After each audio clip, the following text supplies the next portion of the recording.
Assalamualaikum warahmatullahi wabarakatuh.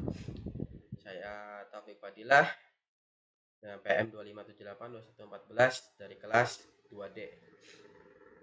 Di sini kelompok saya akan memperhatikan modul ke-14 dari matkul Jarkom. Nah, di sini saya kebagian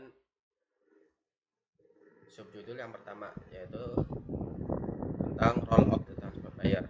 Nah, di sini modul 14-nya itu tentang transport layer. Nah, untuk bagian pertama judulnya Transportation of Data, yaitu role of the transport layer.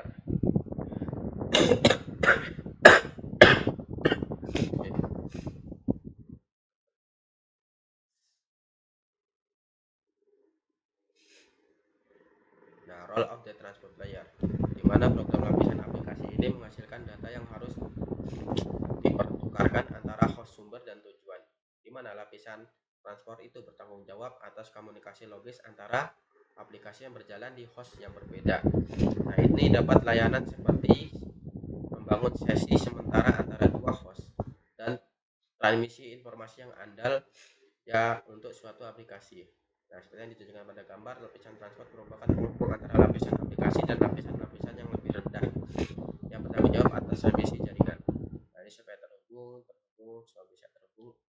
Ini memakai aplikasi, terusan di bawahnya bakal ada transport mengangkut internet akses jaringan dari yang mengirim dari aplikasi ke bawah, saya dikirim lagi supaya bisa bertukar informasi.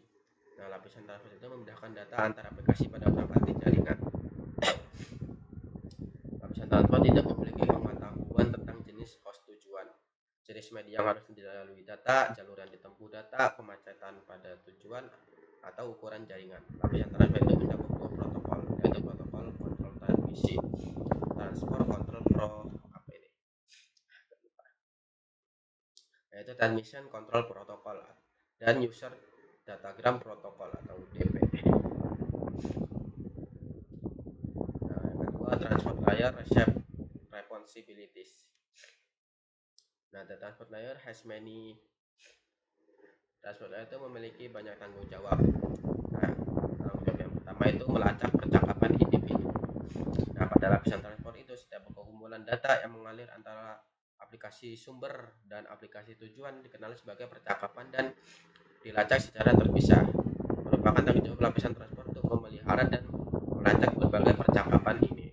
Nah, seperti yang diilustrasikan gambar, sebuah host dapat memiliki beberapa aplikasi yang berkomunikasi melalui jaringan secara bersamaan. Nah, sebagian besar jaringan memiliki batasan jumlah data yang dapat dimasukkan dalam satu paket. Oleh karena itu, data harus dibagi menjadi bagian-bagian yang mudah dikelola. Nah, ini setiap hostnya itu yang ngirim email atau ngirim pesan, atau membuka YouTube, atau membuka web, atau membuka sosmed, dia video callan atau streaming video, nonton streaming. Nah, itu bakal dicatat. Ini tugasnya ini sebagai mencatat itu. Nah, segmentasi data and assembling segment.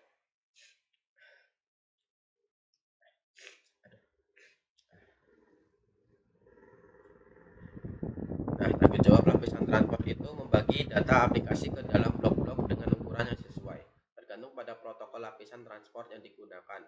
Blok-blok transport itu disebut segmen atau datagram. Nah, gambar ini menunjukkan ilustrasi lapisan transport menggunakan blok yang berbeda untuk setiap percakapan. Nah, ini segmennya nih. Segmen terhubung ke jaringan, terus dia bisa mengirim email. Bisa dapat membagi data menjadi bagian lebih kecil, yaitu segmen atau datagram yang lebih mudah dikelola dan ditransmisikan. Tanggung jawab itu melacak percakapan individu, membagi data menjadi segmen dan mengisi kembali segmen. Lalu ada tambahan informasi header. Add header information. The transport layer protocol add header information containing binary data organization into several field to each block of data.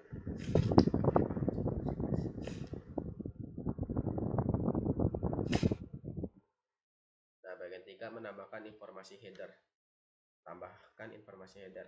Nah, protokol lapisan transport juga itu menambahkan informasi header yang berisi data biner yang diorganisasikan ke dalam beberapa field ke dalam blok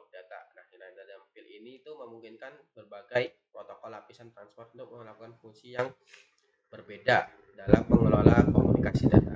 Nah, sebagai contoh itu, informasi header digunakan oleh host penerima untuk menyusun kembali blok-blok data menjadi aliran data lengkap untuk program lapisan aplikasi pertama, penerima. Nah, lapisan transfer itu memastikan bahwa meskipun terdapat beberapa aplikasi yang berjalan pada satu perangkat, semua aplikasi itu menerima data yang benar. Nah, nih, dia mendistribusikan semua itu, datanya itu harus sesuai, harus benar lah. Ini itu menerima yang ini menerima pesan yang ini gitu. Lalu mengidentifikasi aplikasi, identifying the application. The transport layer must be able to separate and manage multiple communication with different transport requirement needs. The transport layer must be able. Transport layer itu harus dapat memisahkan, membagi, dan mengelola komunikasi data kebutuhan transport yang berbeda untuk meneruskan aliran data ke aplikasi yang tepat. Lapisan transport itu mengidentifikasi aplikasi target menggunakan pengidentifikasi yang disebut nomor port number lah, seperti yang diilustrasikan pada gambar. Setiap proses perangkat lunak yang perlu mengakses jaringan diberi nomor port yang unik untuk host tersebut. Nah, aplikasi yang berbeda ini surat elektronik, email, pelabuhannya ini ada di sini, dan ada halaman HTML, tempatnya di sini, obrolan internet, tempatnya di sini, dan multiplexing percakapan, multiple conversation multiplexing. Nah, sending time of the data, sending some, mengirim beberapa tipe data seperti streaming video melalui network.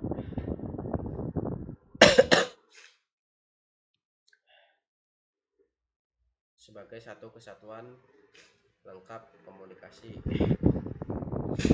Nah, mengirim beberapa jenis data, misalnya video streaming melalui jaringan, sebagai satu aliran komunikasi yang lengkap dapat menghabiskan seluruh bandwidth yang tersedia. Nah, hal ini tuh mencegah terjadinya percakapan komunikasi lain pada waktu yang bersamaan. Selain itu, hal ini akan mempersulit pemulihan kesalahan dan pengiriman ulang data yang rusak. Nah, seperti yang ditunjukkan pada gambar, lapisan transfer itu menggunakan segmentasi dan multiplexing untuk memudahkan percakapan komunikasi yang berbeda dapat disisipkan pada jaringan yang sama. Nah, pemeriksaan kesalahan dapat dilakukan pada data dalam segmen tersebut untuk menentukan apakah segmen tersebut diubah selama transmisi. Nah, ini membuka sekaligus segmentasi mungkin multiplexing percakapan. Beberapa aplikasi dapat menggunakan jaringan secara bersamaan. Segmentasi mempermudah pengiriman data lapisan yang lebih rendah. Lalu ada protokol lapisan transportasi. Nah, IP itu berkaitan dengan struktur, pengalamatan, dan perutaan paket. Nah, IP tidak menentukan bagaimana pengiriman atau pengangkutan paket tersebut berlangsung, tetapi protokol lapisan transport itu menentukan cara mentransfer pesan antar host dan bertanggung jawab untuk mengelola persyaratan keandalan suatu percakapan. Nah, lapisan transfer itu mencakup protokol TCP dan UDP tadi. Dan protokol aplikasi yang berbeda itu memiliki persyaratan keandalan transportasi yang berbeda. Oleh karena itu, TCP atau API menyediakan dua protokol lapisan transport seperti yang ditunjukkan pada gambar. Nah, bagian TCP itu ada namanya VTP sama HTTP, WWW nama SMTP email. Ada UDP, ada DNS. Oh, ini TCP juga termasuk DNS juga nih. Sama UDP itu ada TFTP, pesan internet, IP. Nah, di internet ada IP. IP itu ada LAN, ada WAN. LAN yang kecil, WAN yang besar. Jaringan besar, skala besar. Nah, ada Transmission Control Protocol atau TCP. Nah, IP is connected only with the structure. IP itu hanya berkaitan dengan struktur, pengalamatan dan perutuhan paket dari pengirim asli ke tujuan akhir. Nah, IP tidak bertanggung jawab untuk menjamin pengiriman atau menentukan apakah kondisi antara pengirim atau penerima perlu dibuat. TCP dianggap sebagai protokol lapisan transport yang andal dan lengkap. yang memastikan bahwa semua data itu sampai ke tujuan. Nah, TCP mencakup bidang-bidang yang memastikan pengiriman data aplikasi. Nah, bidang-bidang ini membutuhkan pemrosesan tambahan oleh host, pengirim, dan penerima.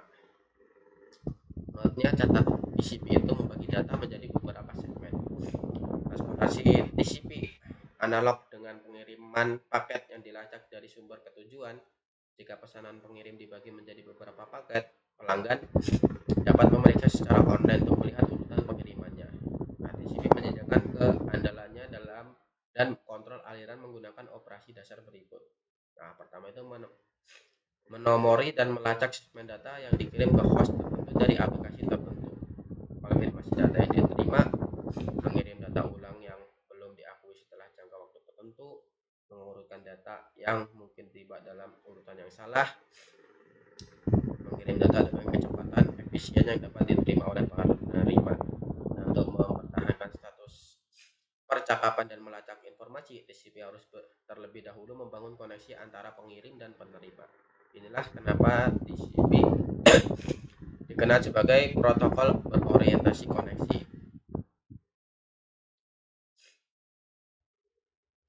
Nah, TCP itu membangun supaya penerima dan pengirim itu terhubung supaya bisa saling mengirim data. File dikirim ke siapa menggunakan aplikasi file transfer protokol. Lalu dikirim, routernya jalanin, tersambung ke internet sambung ke lain, USB, terusan dia menerima dibalikin filenya lagi, sudah berhasil diterima permintaan requestnya. Nah, protokol diagram ya datagram pengguna atau UDP. Nah, UDP itu adalah protokol lapisan transfer yang lebih sederhana dari TCP. UDP itu tidak menyediakan keandalan dan kontrol aliran, yang berarti membutuhkan lebih sedikit bidang header. Karena proses pengiriman dan penerimaan UDP tidak perlu mengelola keandalan dan kontrol aliran, ini berarti datagram UDP dapat diproses lebih cepat daripada segmen TCP. Nah, UDP menyediakan fungsi dasar untuk mengirim datagram antar aplikasi yang sesuai dengan overhead dan kebanyakan data yang sangat minim. Notnya, catatannya UDP membagi data menjadi datagram yang juga disebut sebagai segmen. Sama-sama membagi data juga berarti sebagai segmen. UDP adalah protokol tanpa koneksi karena UDP tidak menyediakan keandalan atau kontrol aliran. Ia tidak memerlukan koneksi yang sudah terjalin karena UDP tidak melacak informasi yang dikirim atau diterima antara klien dan server. UDP juga dikenal sebagai protokol tanpa status stateless karena UDP tidak melacak informasi, nggak melacak informasi yang dikirim atau diterima antara klien dan server. UDP juga dikenal sebagai protokol pengiriman upaya terbaik karena tidak ada pengakuan bahwa data telah diterima di tujuan. Dengan UDP tidak ada proses lapisan transfer yang memberi tahu bahwa pengirim itu berhasil mengirim tentang keberhasilan pengiriman. Nah, UDP unpresented delivery atau pengiriman tanpa registrasi sama seperti mengirim surat biasa yang tidak terdaftar melalui pos. Nah, pengirim surat tidak mengetahui ketersediaan penerima untuk menerima surat tersebut. Nah, kantor pos juga tidak bertanggung jawab untuk melacak surat atau memberitahu bahwa jika surat tersebut tidak sampai ke tujuan akhir.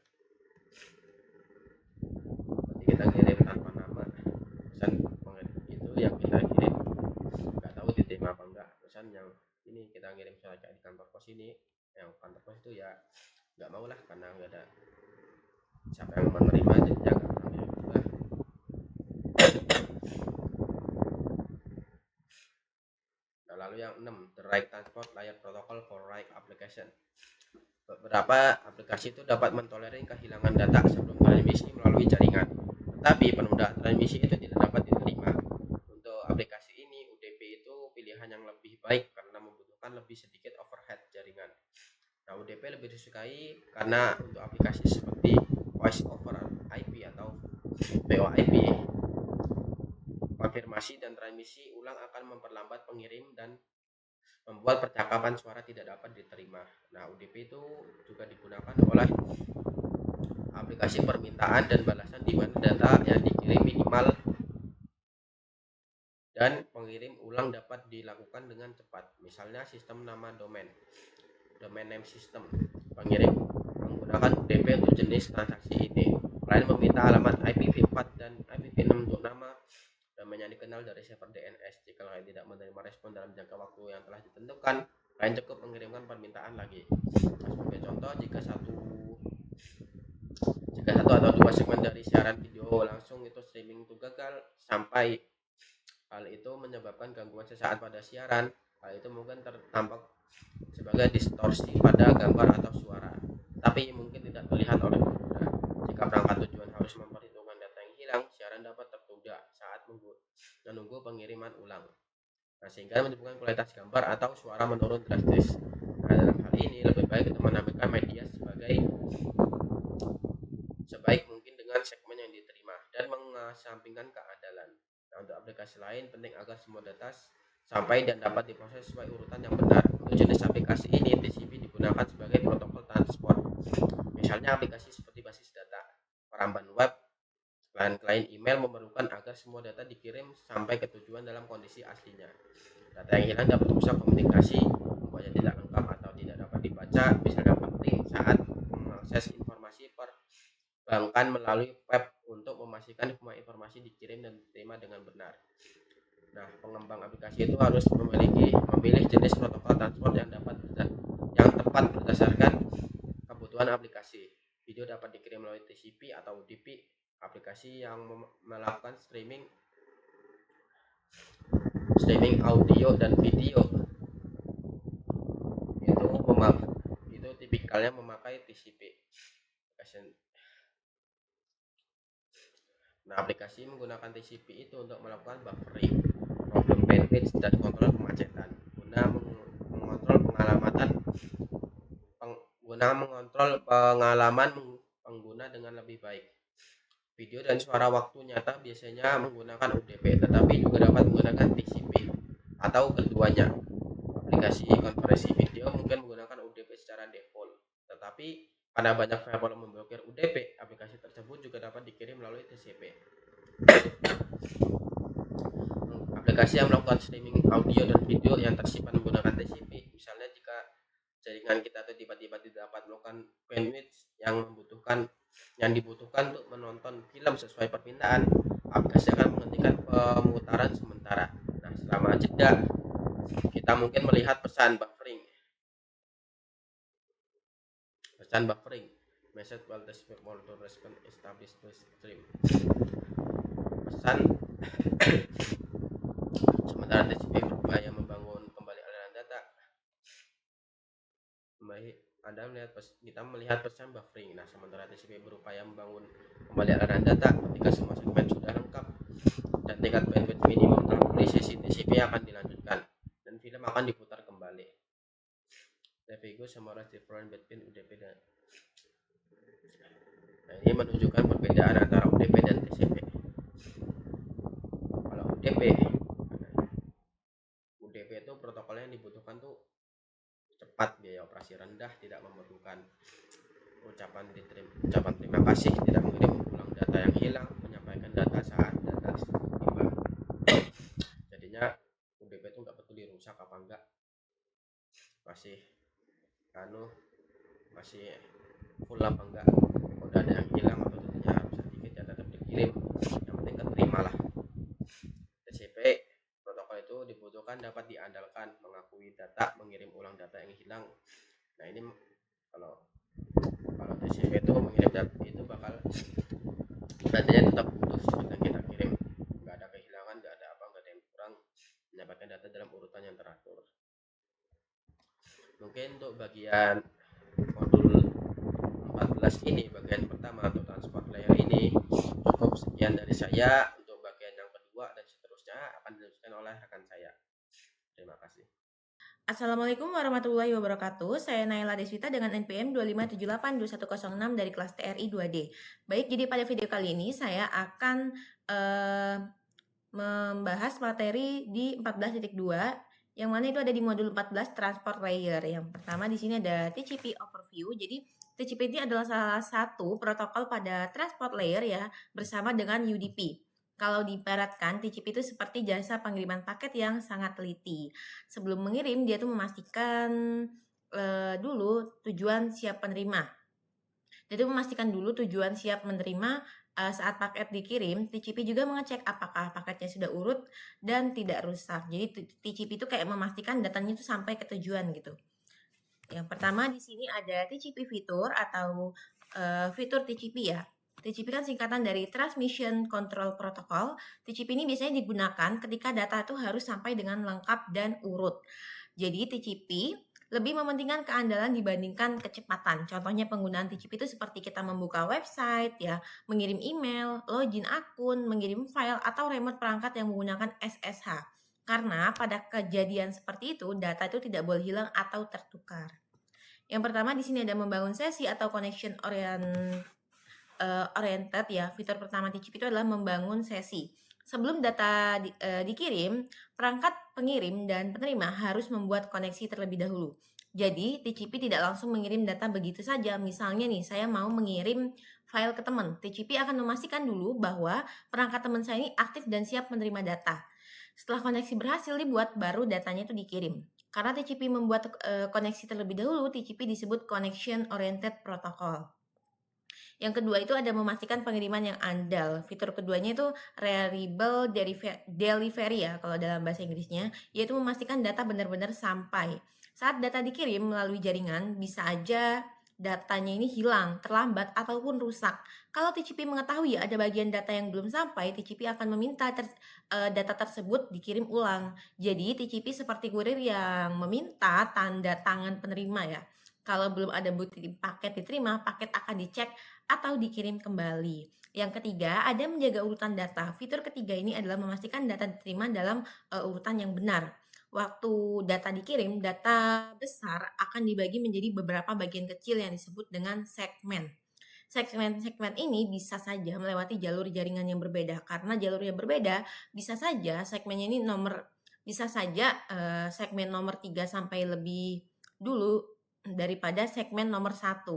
TCP memberi nomor pada setiap segmen, lalu di perangkat tujuan segmen tersebut disusun kembali sesuai urutannya.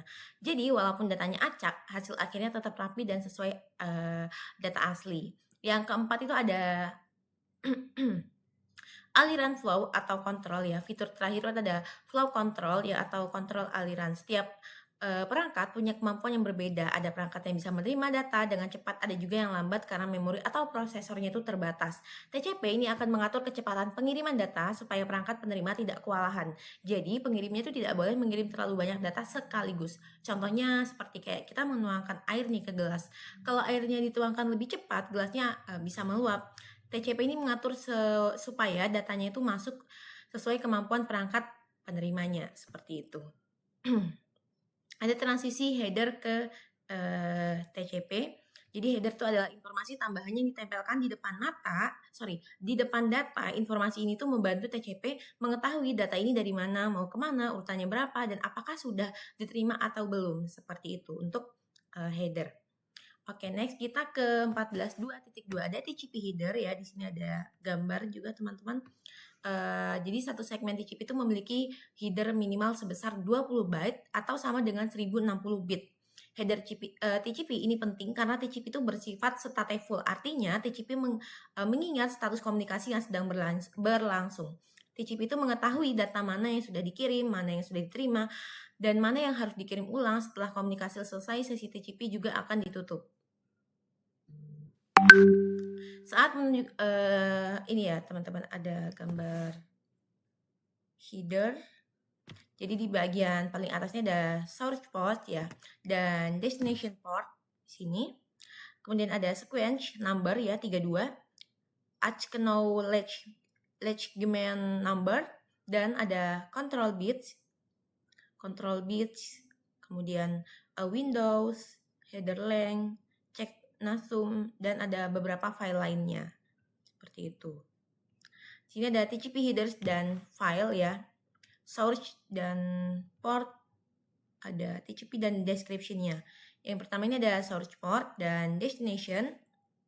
Jadi source port ini menunjukkan aplikasi pengirim, sedangkan destination port menunjukkan aplikasi tujuan. Contohnya saat kita membuka website, komputer kita tuh mengirim data dari port sementara Sementara atau source port menuju port 80 atau 443 pada server web. Jadi IP address ini menunjukkan perangkatnya, sedangkan port menunjukkan aplikasinya. Oke, ada sequence number ya. Jadi sequence number ini berfungsi memberi nomor urut pada data. Dengan nomor ini, perangkat tujuan tuh bisa menyusun kembali segmen yang datang agar urutannya benar. Misalnya ada data dibagi menjadi segmen nomor 1, 2, dan 3. Walaupun yang datang duluan nomor 2, TCP tetap tahu bahwa nomor 1 harus ditempatkan lebih dulu. Seperti itu. Kemudian ada acknowledgement number ya. Jadi file ini tuh digunakan untuk memberi tanda bahwa data sudah diterima.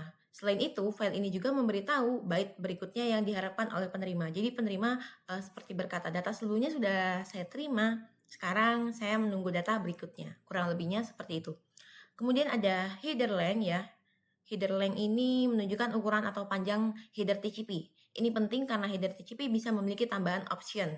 Jadi perangkat harus tahu di mana header berakhir dan data aplikasi dimulai. Kemudian ada reserved ya. Reserved ini adalah bagian yang disediakan untuk kebutuhan di masa depan. Biasanya bagian ini tuh belum digunakan. Kemudian ada control bits atau flags ya. Adalah bit-bit yang menunjukkan fungsi dari sebuah segmen TCP. Misalnya ada flag untuk memulai koneksi mengonfirmasi data atau mengakhiri koneksi. Jadi control bits ini seperti kode instruksi yang memberitahu TCP segmen ini untuk apa, seperti itu. Kemudian ada window size ya. Jadi file ini menunjukkan beberapa banyak data yang masih bisa diterima oleh perangkat tujuan dalam satu waktu. Kemudian ada checksum. Jadi checksum ini digunakan untuk mencek apakah data rusak atau tidak saat dikirim. Kemudian ada urgent ya di sini. File urgent ini digunakan untuk menunjukkan bahwa ada data yang sifatnya mendesak atau perlu diproses lebih cepat. Kemudian di 14.2.4 di sini ada application yang menggunakan TCP ya. Ini ada sebuah gambar ya. TCP ini banyak digunakan oleh aplikasi yang membutuhkan data lengkap dan akurat. Contohnya adalah HTTPS, HTTP untuk membuka website ya. Kemudian FTP untuk transfer file, SMTP ya. FTP atau SMTP ya untuk mengirim email. Kemudian ada SSH ini untuk remote perangkat jaringan secara aman. Jadi semua ini menyerahkan proses pengiriman datanya kepada TCP. Jadi aplikasinya itu nggak perlu mengirim sendiri data yang hilang, urutan data atau kecepatan pengiriman. Semua itu sudah ditangani sama TCP seperti itu. Oke, mungkin ini sudah selesai ya untuk di 14.2. Selanjutnya materinya akan dilanjutkan oleh teman saya. Kurang lebihnya saya mohon maaf, saya akhiri. Wassalamualaikum warahmatullahi wabarakatuh. Assalamualaikum warahmatullahi wabarakatuh. Perkenalkan, nama saya Firnara Karen dengan NPM 25782115. Jadi di sini saya akan melanjutkan penjelasan teman saya. Di sini saya akan menjelaskan yaitu 14.3 gambaran umum UDP. Ada pun fitur UDP. Jadi fitur ini membahas UDP, fungsinya dan kapan sebaiknya menggunakannya sebagai pengganti TCP UDP. UDP adalah protokol transport dengan upaya terbaik. UDP adalah protokol transport ringan yang menawarkan segmentasi dan penyusunan ulang data yang sama seperti TCP, tetapi tanpa kendala dan kontrol aliran TCP. UDP adalah protokol yang sangat sederhana, sehingga biasanya dijelaskan berdasarkan apa yang tidak dilakukan dibandingkan TCP. Lalu fitur UDP ini meliputi hal-hal berikut. Data direkonstruksi sesuai urutan penerimanya, lalu segmen yang hilang ini tidak akan dikirim dan tidak ada pembentukan sesi dan pengirim tidak diberi informasi. Lalu ada header UDP. UDP ini protokol tanpa status, artinya baik client maupun server ini tidak melacak status sesi komunikasi. Saat ada kendala diperlukan saat menggunakan UDP sebagai protokol transport, hal ini harus ditangani oleh aplikasi sendiri. Salah satu persyaratan penting untuk mengirimkan video dan suara melalui jaringan adalah agar data mengalir terus dengan cepat. Lalu ada kolom header. Di tabel ini untuk mengidentifikasi dan menjelaskan 4 kolom dalam header UDP. Bidang header dan UDP. Port sumber, sebuah file 16 bit yang digunakan untuk mengidentifikasi aplikasi sumber berdasarkan nomor port. Lalu ada pelabuhan tujuan, sebuah file 16 bit, lalu ada panjang dan checksum. Di sini ada aplikasi yang menggunakan UDP. Ada tiga jenis aplikasi yang paling cocok untuk UDP. Yang pertama, aplikasi video langsung dan multimedia. Jadi aplikasi ini dapat mentolerir beberapa kehilangan data, tetapi membutuhkan sedikit atau tanpa penundaan. Contohnya termasuk VoIP dan streaming video langsung. Lalu ada aplikasi permintaan dan balasan sederhana. Jadi aplikasi dengan transaksi sederhana di mana sebuah host ini mengirimkan permintaan dan mungkin menerima atau tidak menerima balasan. Contohnya termasuk DNS dan DHCP. Lalu ada aplikasi yang menangani keandalan sendiri. Komunikasi satu arah, di mana kontrol aliran, deteksi kesalahan, pengakuan, dan pemulihan kesalahan tidak diperlukan atau tidak dapat ditangani oleh aplikasi. Contohnya termasuk SNMP dan TFTP. Di sini ada gambar untuk mengidentifikasi aplikasi yang membutuhkan UDP.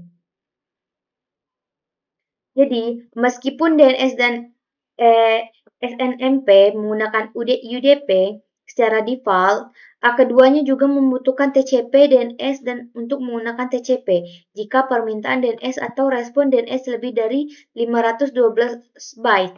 Misalnya, ketika respon DNS mencakup banyak relasi nama, demikian pula dalam beberapa situasi, administrator jaringan mungkin ingin mengkonfigurasikan SNMP untuk menggunakan TCP. Nah, penjelasan selanjutnya akan dijelaskan oleh teman saya. Assalamualaikum warahmatullahi wabarakatuh. Perkenalkan nama saya Mutia Kawana Hidayah, NPM 257822048. Di sini saya akan menjelaskan materi chapter 14.4,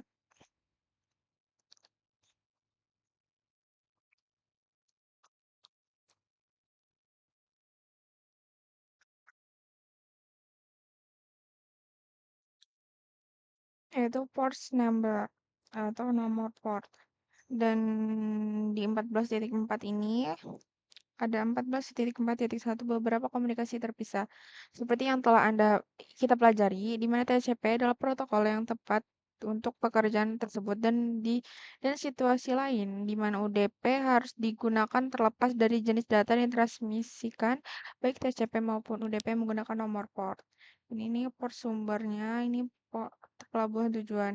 Dan di nomor port ini sumber dikaitkan dengan aplikasi asal pada host lokal, sedangkan nomor port tujuan dikaitkan dengan aplikasi tujuan pada host jarak jauh. Dan sebagai contoh, anggaplah sebuah host memulai permintaan halaman web dari server web. Ketika host memulai permintaan halaman web, nomor port sumber dihasilkan secara dinamis oleh host. Dan untuk mengidentifikasi percakapan yang secara unik, setiap permintaan yang dihasilkan oleh host akan menggunakan nomor port sumber yang berbeda yang dibuat dinamis. Proses ini dimungkinkan beberapa percakapan terjadi secara bersamaan. Dan di sebuah server dapat menawarkan lebih dari satu layanan secara bersamaan, seperti layanan web pada port 80, sementara server tersebut menawarkan pembentukan koneksi file transfer protokol FTP pada port 21. Dan kemudian di 14.4.2 pasangan soket, yaitu sumber dan tujuan ditempatkannya di dalam segmen-segmen tersebut, kemudian dienkapsulasi dalam sebuah paket IP. Paket IP berisi alamat IP, sumber, dan tujuan. Dan ini contohnya. Nah, di sini soket juga digunakan untuk mengidentifikasi server dan layanan yang diminta oleh klien. Soket klien mungkin terlihat seperti ini dengan 1099 mewakili nomor port sumber 192.168.1.5.1099. Dan alamat soket pada server web mungkin adalah 192.168.1.80. Dan kemudian soket memungkinkan beberapa proses yang berjalan di sisi klien untuk membedakan diri satu sama lain dan beberapa koneksi ke proses server untuk dibedakan satu sama lain. Dan 14.4.3 yaitu grup nomor port adalah organisasi standar yang bertanggung jawab untuk menetapkan berbagai standar pengamatan termasuk nomor port 16 bit yang digunakan untuk mengidentifikasi nomor port, sumber, dan tujuan menyediakannya rentang port dari 0 hingga 65535. Dan ini grup pelabuhannya, rentang angka, keterangannya ini bisa dibaca ya guys. Dan kemudian ini ada catatan beberapa sistem operasi klien mungkin menggunakan nomor port. Daftar bukan nomor port dinamis untuk menetapkan port sumber. Dan ini nomor tabel pelabuhannya. Ini ada nomor pelabuhan protokol aplikasi. Ini contohnya salah satunya ini nomor pelabuhan 20 protokol TCP dan aplikasi protokol transfer berkas FTP data. Dan kemudian di 14.4.4, perintah netstat koneksi TCP yang tidak dapat dijelaskan dapat menimbulkan ancaman keamanan yang besar. Dan hal ini dapat mengidentifikasi bahwa sesuatu atau seseorang terhubung ke host lokal dan terkadang perlu untuk mengetahui koneksi TCP aktif mana yang terbuka dan berjalan pada host jaringan. Dan ini nestat dan secara default, perintah nestat akan mencoba menyelesaikan alamat IP ke nama domain dan nomor port ke aplikasi yang dikenal. Opsi strip N ini dapat digunakan untuk menampilkan alamat IP dan nomor port dalam bentuk numerik. Dan ini ada prinsip pemahaman. Mungkin itu saja yang bisa saya sampaikan. Saya akhiri. Wassalamualaikum warahmatullahi wabarakatuh.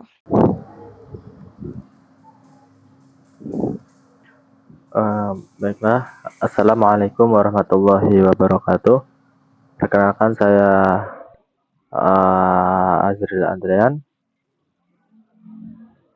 Di sini saya akan membawakan materi di poin 14.5.1 tentang proses server TCP.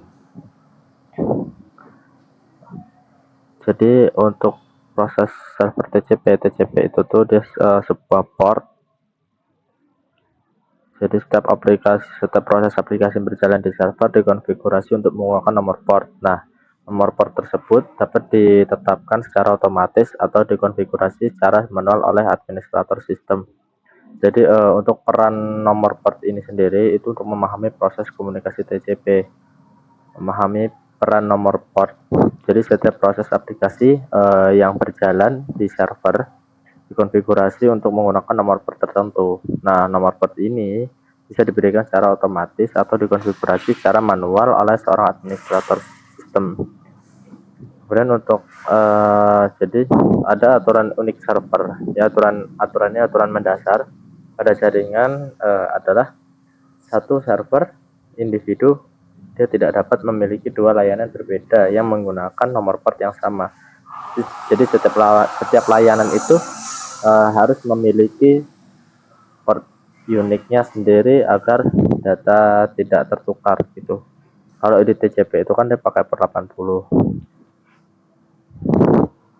Kemudian ada pembentukan koneksi TCP.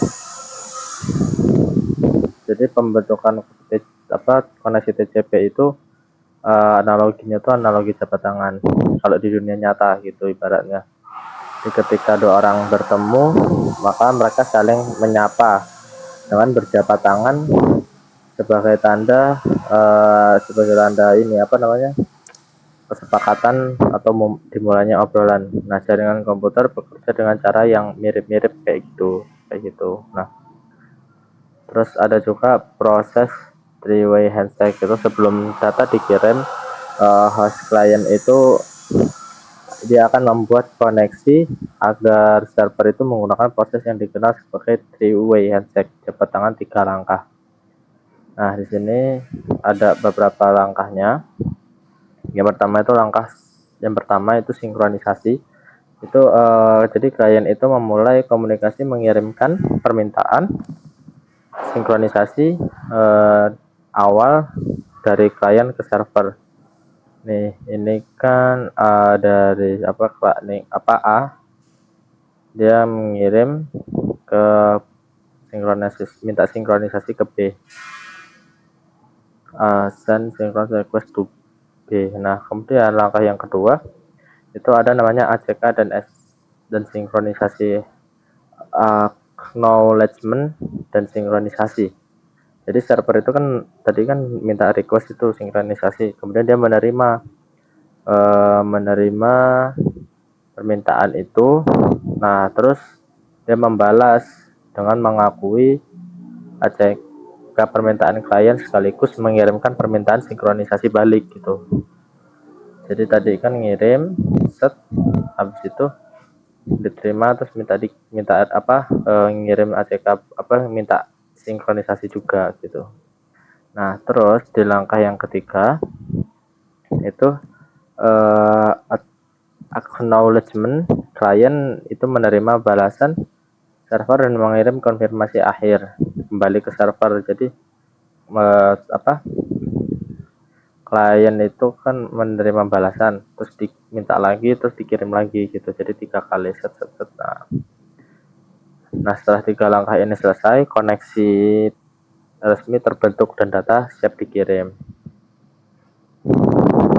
Lanjut ke pengakhiran sesi atau pemutusan sesi TCP, session termination. Jadi mekanisme penutupan ini itu ketika pengirim data selesai, TCP harus menutup sesi secara rapi, berbeda dengan pembuatan koneksi yang butuh 3 langkah. Nah, pemutusan sesi itu membutuhkan 4 langkah. Four-way, ada 4 langkah handshake. Ya, four-way handshake. Ini menggunakan flag pertama fin. Ini kan untuk menutup koneksi. Flag control finish fin harus diatur di header segmen untuk mengakhiri setiap sesi TCP satu arah. Digunakan jabat tangan 2 arah yang terdiri dari segmen fin dan segmen acknowledgement. Nah, oleh karena itu mengakhiri satu percakapan yang didukung oleh TCP diperlukan 4 pertukaran untuk mengakhiri kedua sesi. Pengakhiran dapat dimulai oleh klien atau server. Jadi pengakhirannya itu bebas, bisa dari klien atau server. Nah, langkah pertama itu ketika klien tidak lagi memiliki data yang dikirim dalam aliran data, klien akan mengirimkan segmen dengan flag pin yang diatur. Ya, flag pin yang diatur. Dia kirim pin, kemudian pin menerima, nih A mengirimkan permintaan pin ke B. Jadi ya kalau kliennya udah nggak ada data lagi untuk ngirim di dalam aliran data, ya kliennya akan mengirimkan segmen dengan flag pin yang di set aktif ke server seperti pada ilusi ini yang di ilusi gambar sini. Terus untuk langkah keduanya itu langkah 2 di ACK. Langkah 2 ACK, the server send ACK to acknowledgement the receipt of the pin to terminate the session from client to server. Jadi servernya itu mengirim balik di ACK.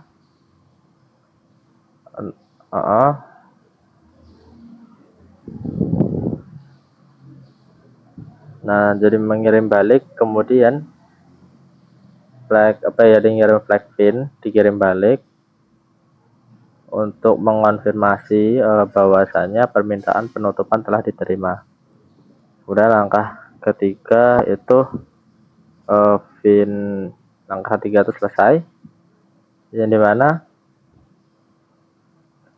server itu mengirim lagi flag pinnya sendiri ke klien untuk menyatakan bahwa server juga udah selesai mengirimkan semua sisa datanya. Jadi server itu ngirim lagi. Jadi yang ketiga itu bukan timbal balik, tapi dari server ke kliennya. Kemudian langkah keempatnya itu klien menerima flagnya, kemudian ini membalas lagi ini ACK terakhir setelah dikonfirmasi kalau semua segmen itu sesi komunikasi resmi ditutup. Dia terakhir gitu, kalau ini udah resmi ditutup gitu, kayak gitu. Kemudian di sini ada analisis jabat tangan 3 arah. Host mempertahankan status melacak setiap segmen data dalam sebuah sesi dan bertukar informasi tentang data apa yang diterima menggunakan informasi dalam header TCP. TCP itu adalah protokol duplex, di mana setiap koneksi mewakili dua sesi komunikasi satu arah. Untuk fungsi-fungsi dari jabat tangan tiga arah ini, hal ini memastikan bahwa perangkat tujuan tersebut ada di jaringan. Ini memverifikasi bahwa perangkat tujuan memiliki layanan aktif dan menerima permintaan pada nomor port tujuan yang ingin digunakan oleh klien yang memulai permintaan. Ini memberitahu perangkat tujuan bahwa klien sumber bermaksud untuk membangun sesi komunikasi pada nomor port tersebut. Jadi setelah komunikasinya selesai, sesi ditutup, kemudian koneksi dihentikan, mekanisme koneksi dan sesi memungkinkan fungsi kendala TCP.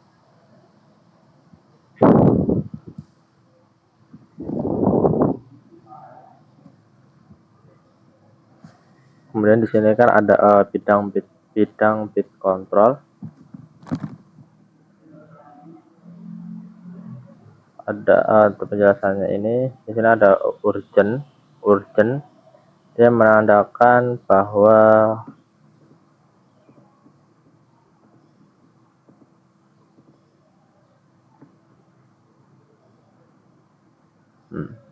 ada urgent.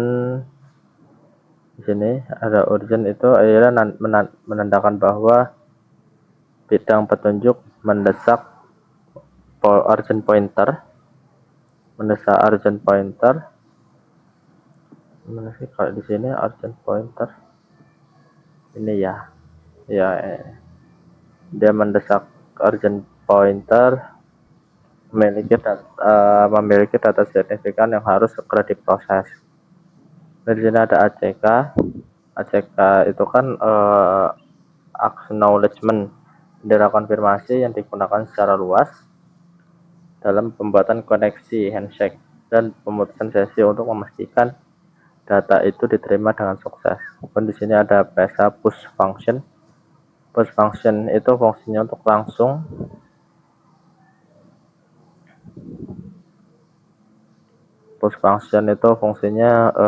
untuk langsung mendorong data ke aplikasi tanpa menunggu buffer penuh. Jadi ya kalau dia dikirim per segmen ya udah dikirim langsung, nggak perlu nunggu semuanya terkumpul di situ. Kemudian ada RST. RST itu reset. Dia digunakan untuk mereset atau memutus koneksi secara paksa ketika ada error. Nah, atau enggak waktu udah nyampe batas waktu. Nah, seperti itu. Terus ada SYN, synchronize, digunakan untuk menyinkronkan nomor urut number selama proses pembuatan koneksi awal. Kemudian ada VIN, nomor data from sender and use in session termination. Dia menandakan bahwa pengiriman sudah tidak memiliki data lagi untuk dikirim dan digunakan dalam proses pemutusan sesi communication. Oke, udah habis.